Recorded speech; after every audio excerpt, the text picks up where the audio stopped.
Väpnat våld i skolan är mycket ovanligt, men det är ändå viktigt att förbereda sig på att det otänkbara en dag kan bli verklighet.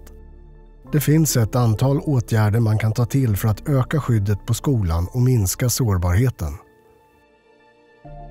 Utgångspunkten är att understödja personalens och elevernas förmåga att fly, söka skydd och larma. Ju tidigare en väpnad attack kan upptäckas, desto bättre möjligheter har verksamheten att larma så att personal och elever kan sätta sig i säkerhet. Och ju längre en gärningsperson kan fördröjas, desto större är chansen att polis hinner till platsen för att avbryta attacken. Olika lokaler har olika förutsättningar och skyddet måste därför anpassas.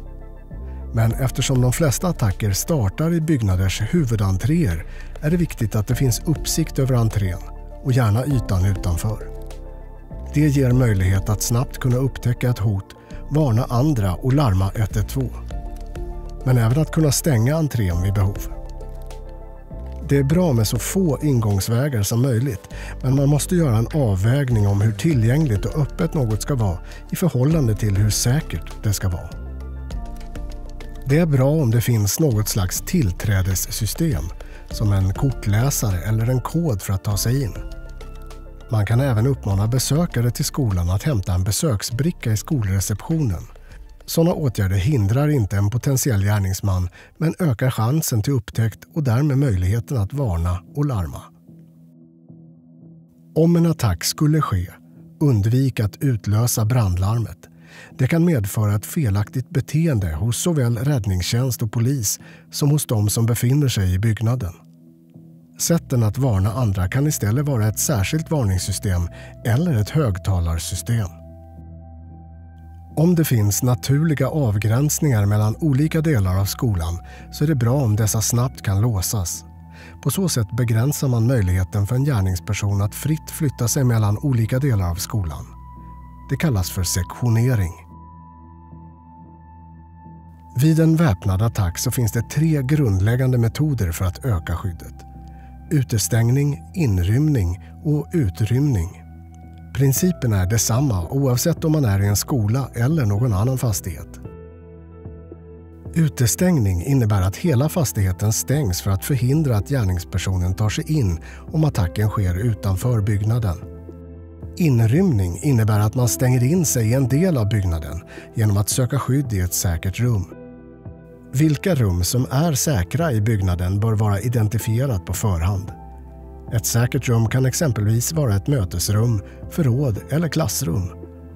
Rummet bör vara tillräckligt stort för att en gärningsperson slumpvis inte ska kunna skjuta in och träffa de som befinner sig i rummet.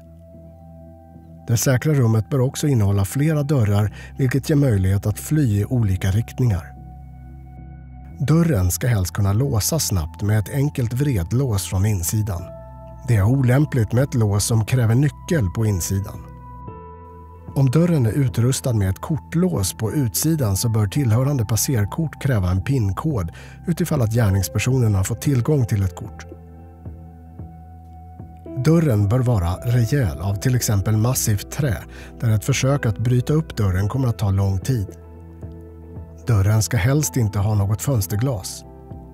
Om det finns ett mindre dörrfönster så ska det inte ge uppsikt över hela rummet och gärningspersonen ska inte kunna sticka in handen för att låsa upp. Täck i så fall för fönstret med exempelvis ett bord eller en hylla för att förhindra insyn. Barrikadera dörren med möbler som exempelvis skolbänkar eller bord och stoppa dörrhandtaget från att kunna tryckas ned med hjälp av en hög med böcker. Glöm inte att larma 112 så fort du är i säkerhet. Utrymning innebär att man tar sig ut ur byggnaden så snabbt som möjligt i en säker riktning. Om utrymning är det bästa sättet att skydda sig är det viktigt att elever och personal vet var alla utrymningsvägar finns. Inte bara den utgång de vanligtvis använder, eftersom en gärningsperson kan göra det omöjligt att gå just den vägen. Det är viktigt att utrymningsvägar hålls fria från skräp och annat, då en utrymning vid en attack medför en mycket hög belastning på utrymningsvägen. Vid utrymning ska man fly långt bort från byggnaden. En tumregel är minst 500 meter bort. Det skiljer sig alltså från hur man agerar vid en brandutrymning då man ofta samlas på till exempel skolgården. Även om risken är mycket liten kan en väpnad attack på skolan inträffa när som helst. Därför är det viktigt att både personal och elever är förberedda mentalt och har vidtagit säkerhetsåtgärder för att försvåra för gärningspersonen. Fly i första hand om det är möjligt. Om det inte är möjligt så bör man söka skydd och låsa in sig. Även några få minuters fördröjning ökar sannolikheten för att polis ska kunna komma på plats och stoppa attacken. Tänk fly, sök skydd, larma.